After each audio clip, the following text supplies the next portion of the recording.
A. Sherwood Anderson. My father was, I'm sure, intended by nature to be a cheerful, kindly man. Until he was 34 years old, he worked as a farmhand for a named Thomas Butterworth, whose place lay near the town of Bindle, Ohio. He had then a horse of his own, and Saturday evenings drove into town to spend a few hours in social intercourse with other farm's hands. In town, he drank several glasses of beer and stood about Ben's Head Saloon, crowd on Saturday evenings with visiting farmhands. Songs were sung and glasses thumped on the bar. At 10 o'clock, father drove home along a long country road, made in horse comfortable for the night, and himself went to bed, quite happy in his position in life. He had at that time no notion of trying to rise in the world. This was in the spring of his 35th year that father married mother, then a country school teacher, and in the following spring I came whirling and crying into the world. Something happened to the two people. They became ambitious. The American passion for getting up in the world took possession for them. It may have been that mother was responsible. Being a schoolteacher, she had no doubt read books and magazines. She had, I presume, read of how Garfield, Lincoln, and other Americans rose from poverty to fame and greatness, and as I lay beside her in the days of her lying in, she may have dreamed that I would some day rule men and cities. At any rate, she induced father to give up his place as a farmhand, sell his horse, and embark on an independent enterprise of his own. She was a tall, silent woman, with a long nose and troubled gray eyes.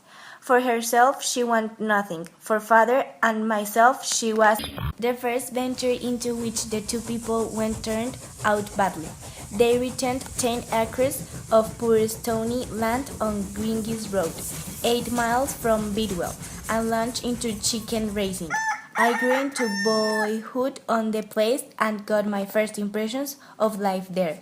From the beginning they were impressions of a disaster, and if, in my turn, I am a gloomy man inclined to see the darker side of life, I attribute it to the fact that what should have been for me the happy joyous days of childhood were spent on a chicken farm. Unversed in such matters can have no notion of my many and tragic things that can happen to a chicken.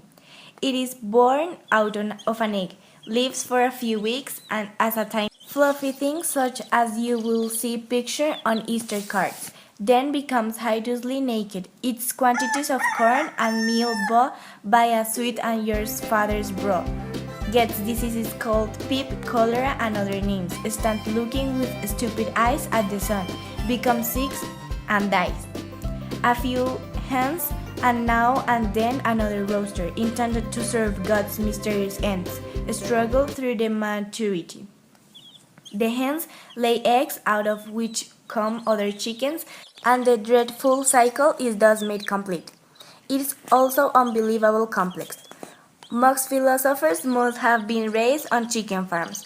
One hopes for so much from a chicken and is so dreadfully disillusioned. Small chickens, just setting out from the journey of life, look so bright and alert, and they are in fact so dreadfully stupid. They are so much like people, they mix one up in one's judgments of life.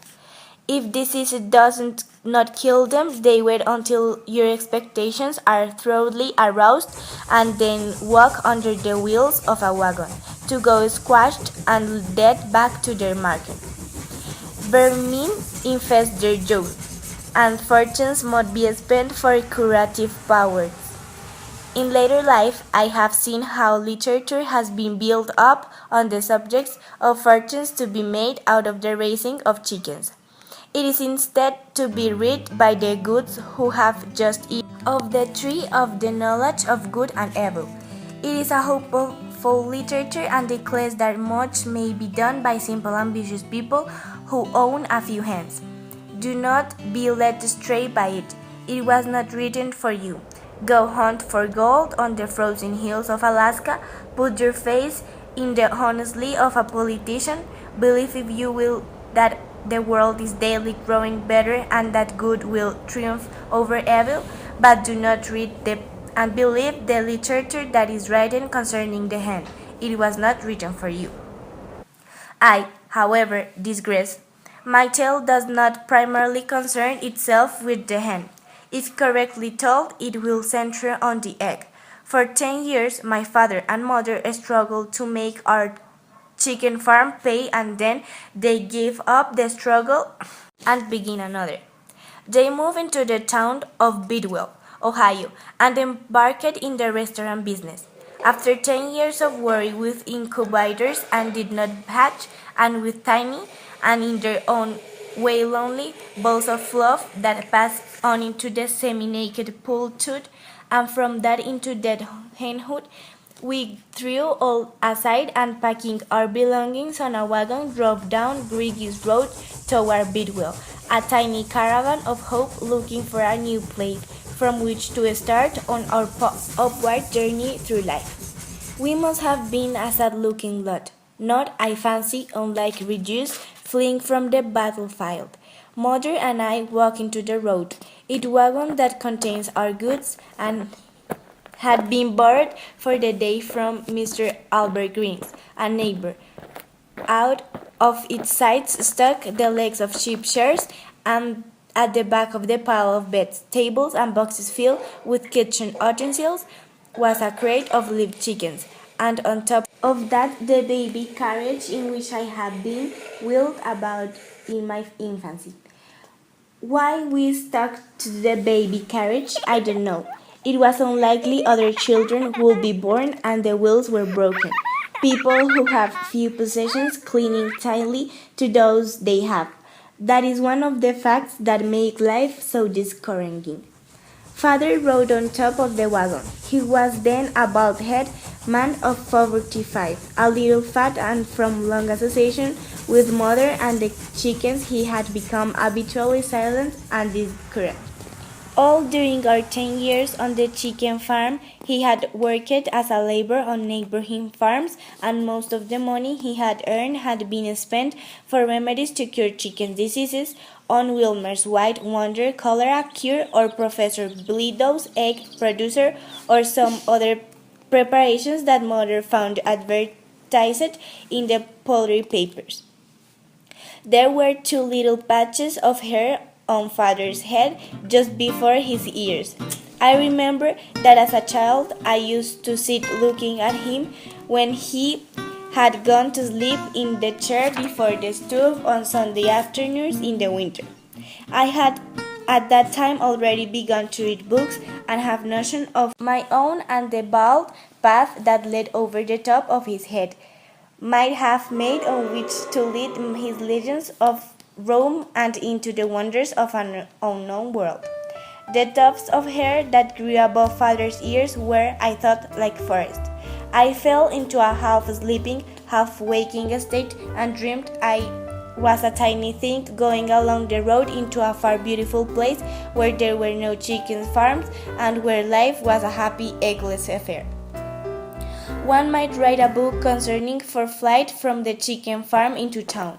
Mother and I walked the entire 8 miles, she to be sure that nothing fell from the wagon, and I to see the wonders of the world. On the seat of the wagon beside father was his greatest treasure. I will tell you of that. On a chicken farm, where hundreds and even thousands of chickens come out of eggs, surprising things sometimes happen. Grotesque are born out of eggs as out of people. The accident does not often occur, perhaps once in 1,000 birds. A chicken is, you see, born that has 4 legs, 2 pairs of wings, 2 heads, or what not.